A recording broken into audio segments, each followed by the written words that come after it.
Bonjour, je suis Marion, ingénieure produit sur les vélos électriques et cela fait 6 ans que je travaille chez Decathlon.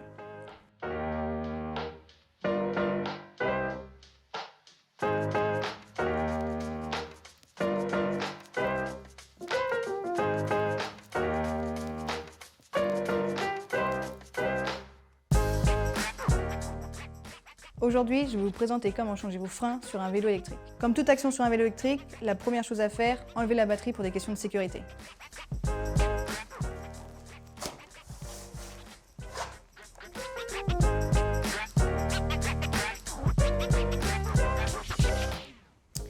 Donc ce vélo est équipé de freins à disque hydrauliques.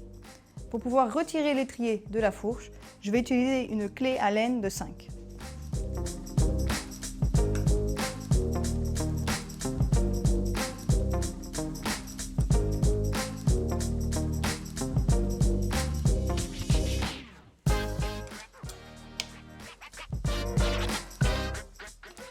J'ai donc en main maintenant mon étrier avec mes plaquettes. Chose importante à noter, lorsque votre étrier est enlevé et qu'il n'y a pas de disque à l'intérieur, ne jamais actionner le frein. Autrement, les plaquettes vont s'appuyer, vous ne pourrez plus insérer votre disque. J'ai donc maintenant besoin d'une petite pince plate pour pouvoir retirer la petite goupille qui maintient les plaquettes.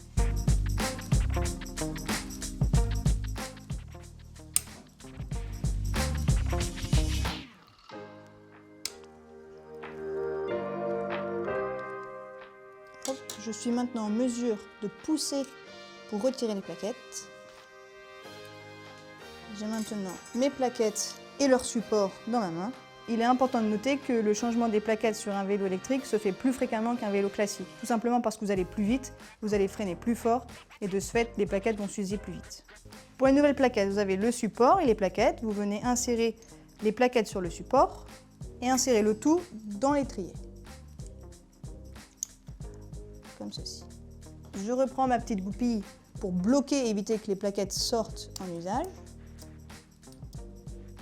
Et je viens avec, à l'aide de ma pince plate, courber la partie métallique pour fermer le système. Une fois ceci fait, on va pouvoir reconnecter l'étrier de frein sur la fourche en utilisant les vis de tout à l'heure. J'insère les plaquettes de part et d'autre de mon disque.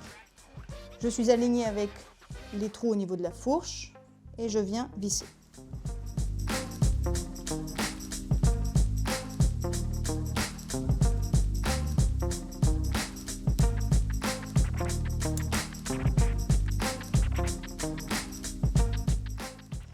À noter que je ne visse pas complètement encore mon étrier sur ma fourche parce qu'il va falloir aligner l'étrier avec le disque pour que les plaquettes se trouvent bien de part et d'autre du disque. Pour ce faire, je tourne ma roue et je viens freiner fort, plusieurs fois. Je maintiens les plaquettes fermées le long du disque et je viens avec ma clé serrer mon étrier complètement.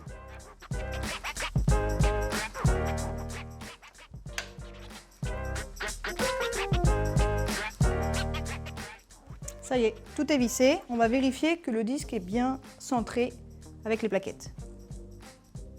Je n'ai pas de bruit. Je freine correctement. Le changement des plaquettes est opérationnel. Je vais maintenant vous montrer comment changer et régler des freins à patins. Je vais maintenant utiliser une clé Allen de 5 pour pouvoir libérer mon câble de mon étrier.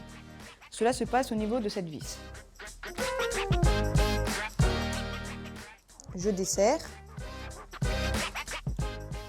pour libérer le câble. Je fais une pression sur les étriers pour pouvoir retirer le câble. Mes étriers sont maintenant libérés. Je vais pouvoir changer mes patins. Sur vos patins, je prends mes patins neufs, j'ai une marque d'usure qui en effet m'indique ici que mon patin est abîmé et qu'il faut que je le change. Tout l'enjeu est de bien positionner mon patin. Il ne doit pas être ni trop haut pour ne pas être en contact avec mon pneu et du coup l'user, ni trop bas, sinon la performance du freinage sera pas bonne et cela va engendrer une usure prématurée de vos patins. De plus, vous verrez que vous avez énormément de petits composants sur le patin. Il est important de respecter l'ordre lors de l'assemblage. C'est pour ça que je vous conseille de ne pas enlever vos deux patins en même temps. Vous avez ainsi un modèle pour pouvoir vous référer à la bonne position de vos différents éléments. Je vais commencer par retirer mon patin abîmé, toujours en utilisant ma clé Allen de 5.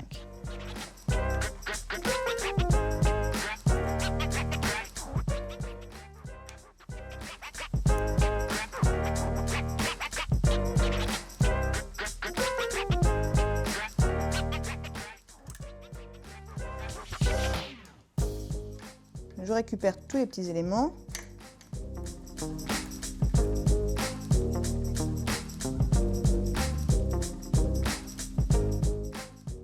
Et je vais dévisser ici mon nouveau patin pour le positionner sur ma roue. Attention à ne pas perdre tous vos petits éléments et à respecter l'ordre lors de l'installation.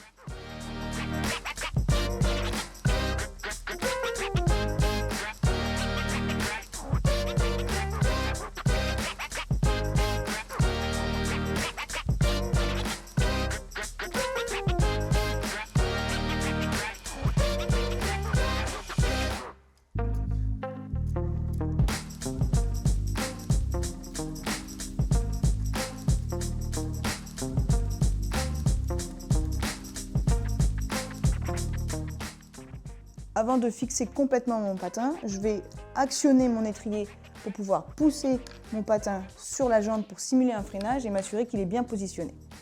Ni trop haut ni trop bas. Je peux maintenant serrer. Je réitère l'opération sur l'autre côté.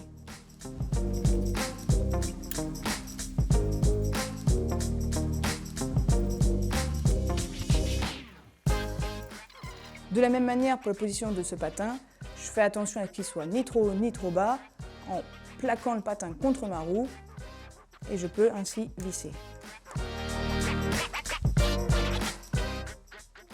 J'ai donc maintenant mes patins qui sont bien installés. Il va falloir que je referme tout mon système pour pouvoir actionner mon levier et faire l'action de freinage. Pour ça, je vais aussi utiliser ma clé Allen de 5 et refermer mon étrier, replacer cette petite partie coudée dans cette petite partie métallique.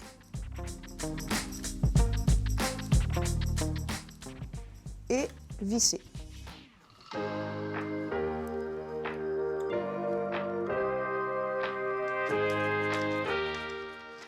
L'assemblage est maintenant terminé. Je vais vérifier la performance de mon freinage au niveau de mon levier, m'assurer qu'il n'est pas trop souple ni trop dur. Si c'est le cas, vous pouvez ajuster la tension de votre câble, vous pouvez le tirer davantage pour que ce soit un peu plus dur au niveau du levier, ou à l'inverse, le détendre pour que ce soit moins dur. Je vais donc maintenant vérifier que tout fonctionne bien. Le freinage est correct, je n'ai pas eu de frottement entre mes patins et ma roue. Si de votre côté c'est le cas, vous pouvez jouer avec cette petite vis en la vissant par quart de tour pour essayer d'écarter le patin de votre jambe. Pour info, vous êtes sur un vélo électrique, donc vous allez vite, donc l'usure des patins va être prématurée par rapport à un vélo mécanique. Si dans le temps, votre levier devient trop souple, vous pouvez le réajuster en jouant avec cette petite molette et en la dévissant. Le réglage des freins de votre vélo électrique est maintenant fait, vous allez pouvoir rouler en toute sécurité. Je vous souhaite bonne route.